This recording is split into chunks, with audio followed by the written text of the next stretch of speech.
I'm Siobhain Cole. I work with MAF in Papua New Guinea. I've been in Papua New Guinea for 7 years, and it's great to be a member of Mission Aviation Fellowship. MAF has bases in Papua New Guinea. High mountain ranges and heavy cloud formations make hazardous flying conditions on many routes. Medical, educational and evangelistic outreach by dozens of missionary organizations has multiplied the missionary force many times over, keeping a constant pressure on MAF to greatly increase its service. So when I left university, I was looking for a career that would give me some challenges, would be a little bit more than just earning a paycheck. And I actually joined the Royal Air Force following in the footsteps of my parents and my grandfather. I served in the UK and Falkland Islands for 7 years. And then my contract came to an end with the Royal Air Force. And with the skills and the training that I'd received there, including an additional degree in logistics management, I wanted to use my knowledge for something that would be like a force for good in the world, very warm and fluffy. I didn't like the idea of just going to do a job that earned a paycheck. My dad tried to push me into working in London, where he said, oh, you can double your salary, but that wasn't really appealing to me, working all hours and never getting outside the city.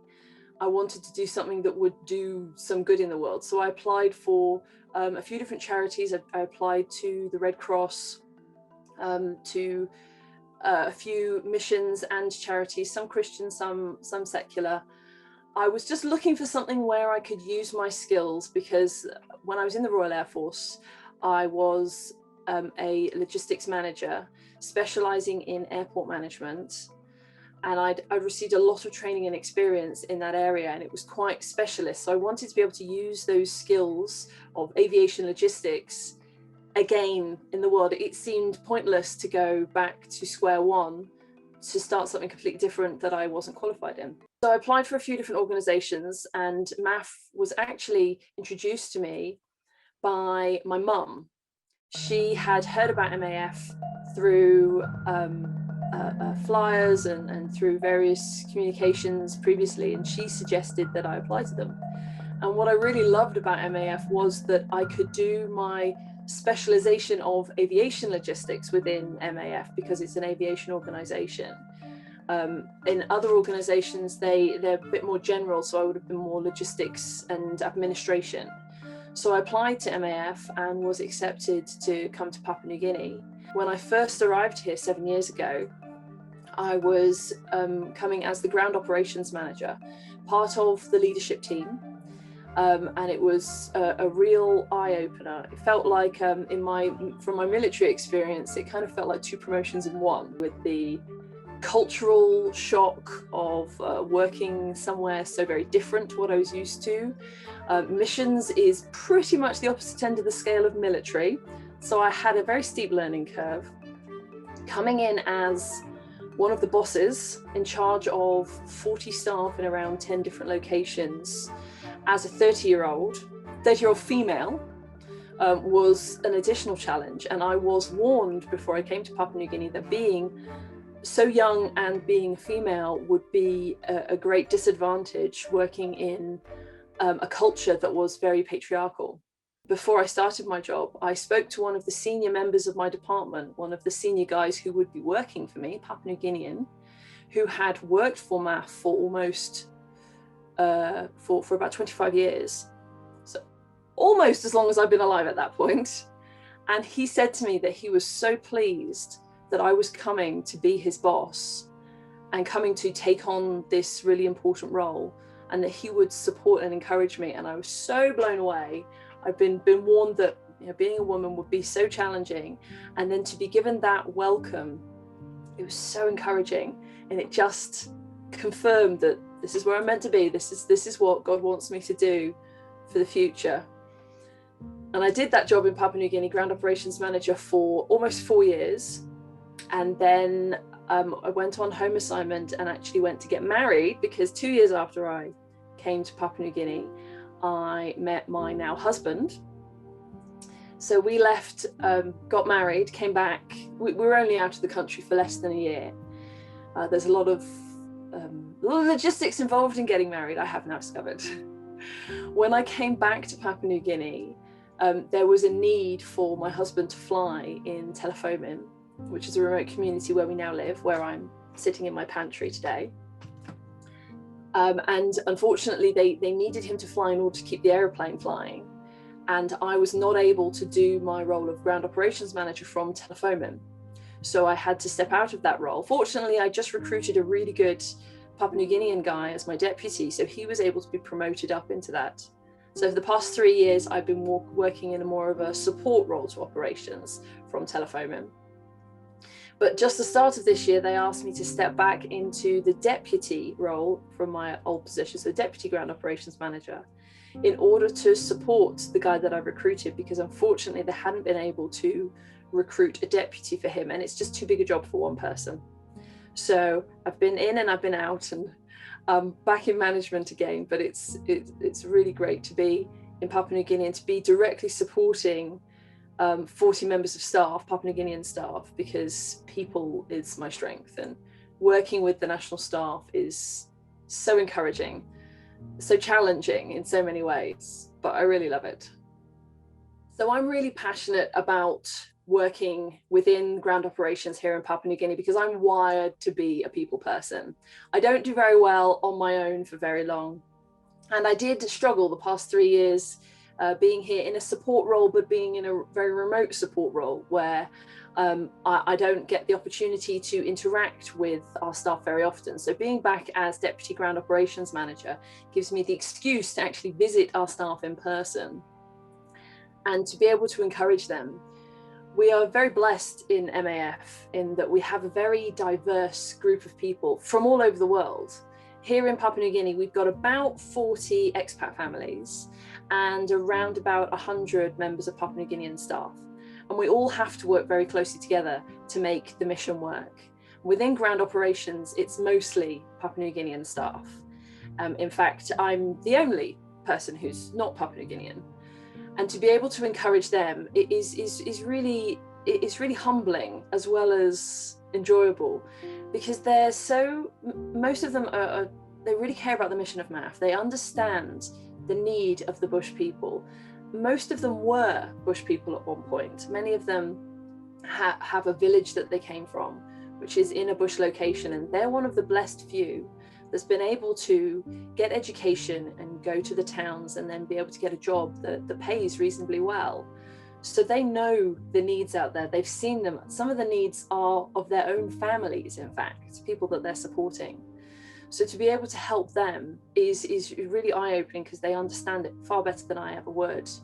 Also, I come from such a different perspective from them. You know, I've used computers since pretty much since I could write. My dad worked in computers, so we were quite early on getting a personal computer at home.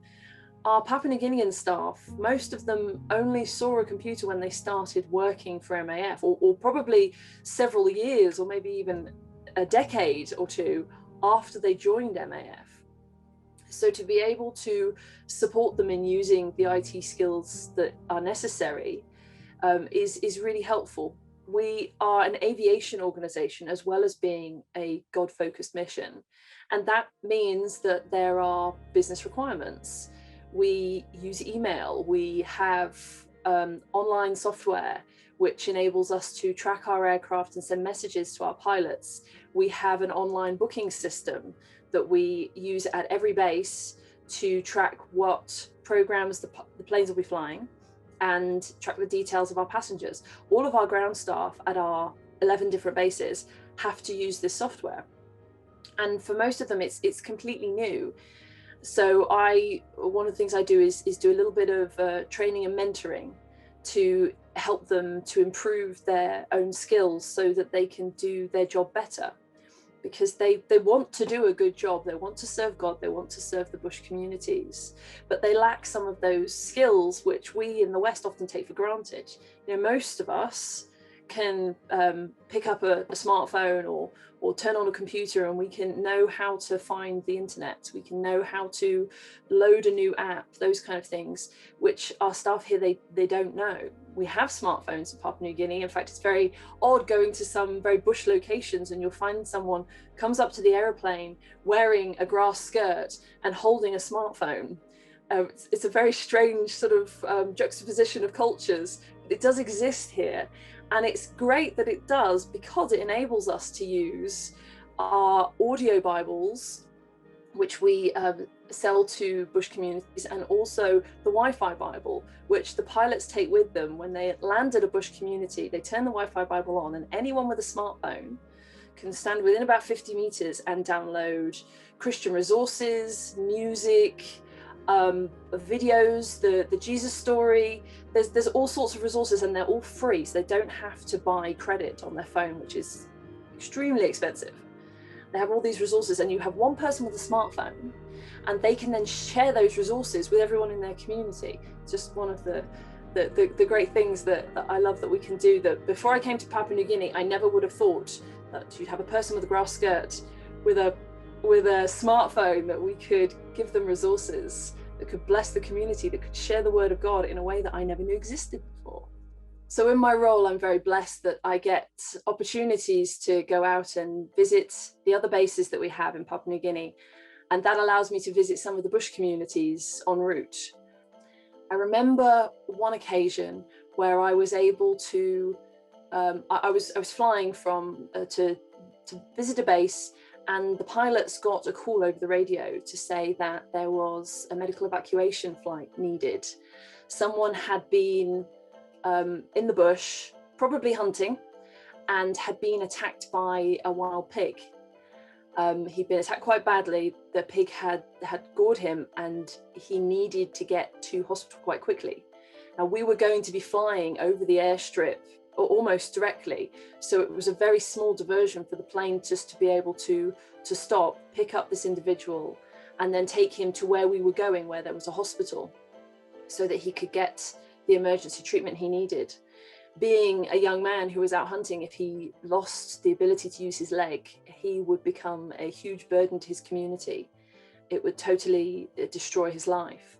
So the fact that we were there so close to be able to help him was amazing.